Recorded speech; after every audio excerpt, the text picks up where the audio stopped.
Full ranks! Hold the line!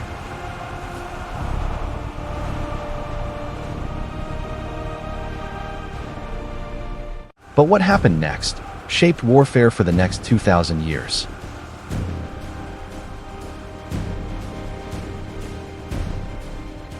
This is not a story about brute strength. This is the story of 5 battle formations that made enemies surrender before the battle even began. 5 Roman battle formations that forced enemies to surrender.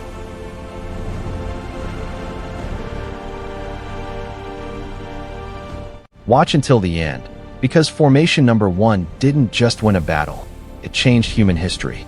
But first, how could a small city in Italy conquer the world? The answer lies in discipline, and these formations.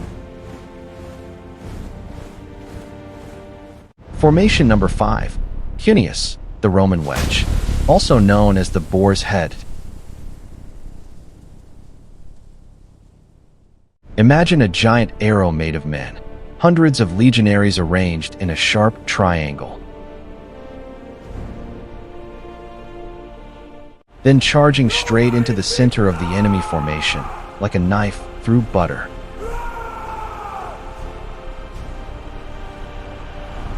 The force concentrated at a single point creates an irresistible pressure.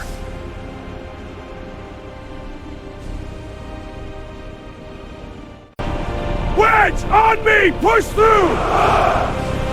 I'm calling a line through forward! Yes! Cavalry and infantry flood into the gap.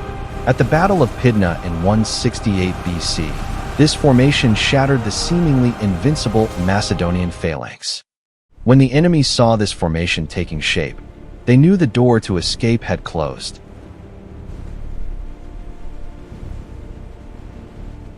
But the Cuneus was only the beginning. The next formation was even more terrifying.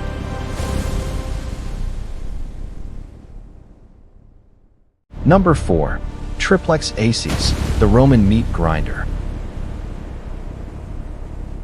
Most ancient armies attacked in a single wave. If it failed, they were done. But Rome had 3. The front line, hastati, young, hot-blooded soldiers, hungry for glory.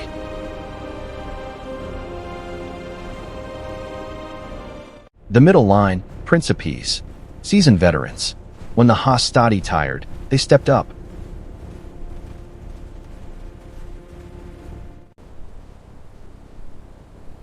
Resatriarios venit.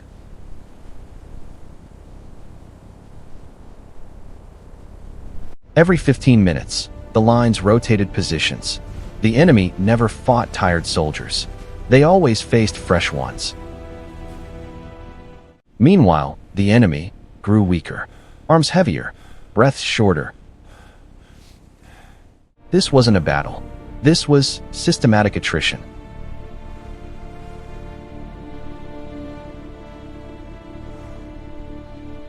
But when surrounded, Rome had a weapon no army could break.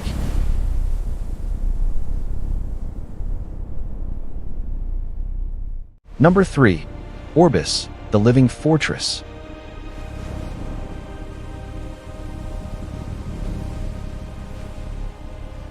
You are surrounded on all sides. The enemy outnumbers you 10 to 1. There is no escape. Most armies would crumble. Rome turns into a stone. The outer ring is shields. The middle ring is spears. The center is for commanders and wounded soldiers.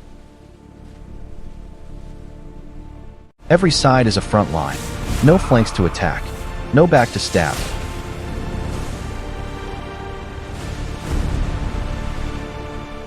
The Battle of Forum Gallorum, 43 BC. The Martian legion was surrounded by Antony's forces. They formed the Orbis and survived until reinforcements arrived. For the enemy, this was a nightmare. They attacked, and attacked. The circle never broke.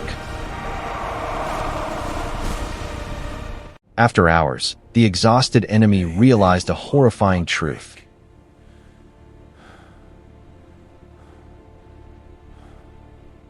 And finally, number 1, Cornu Duplex, the double envelopment, the most perfect formation ever created.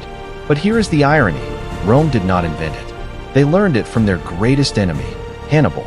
At the Battle of Cannae, Hannibal used this very formation to crush 86,000 Roman soldiers, the greatest defeat in their history. But instead of falling, Rome learned and adapted.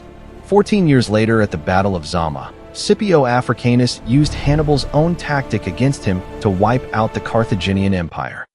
Cornu duplex did not end with the ancients. It became the foundation for Napoleon's maneuvers, the pincer tactics of the world wars, and remains a fundamental lesson for modern generals today. Rome's true strength was not raw power. It was iron discipline and the ability to learn from a stronger enemy to eventually defeat them. That is how they conquered the world. Don't forget to subscribe to join us in decoding the next legendary battle tactics.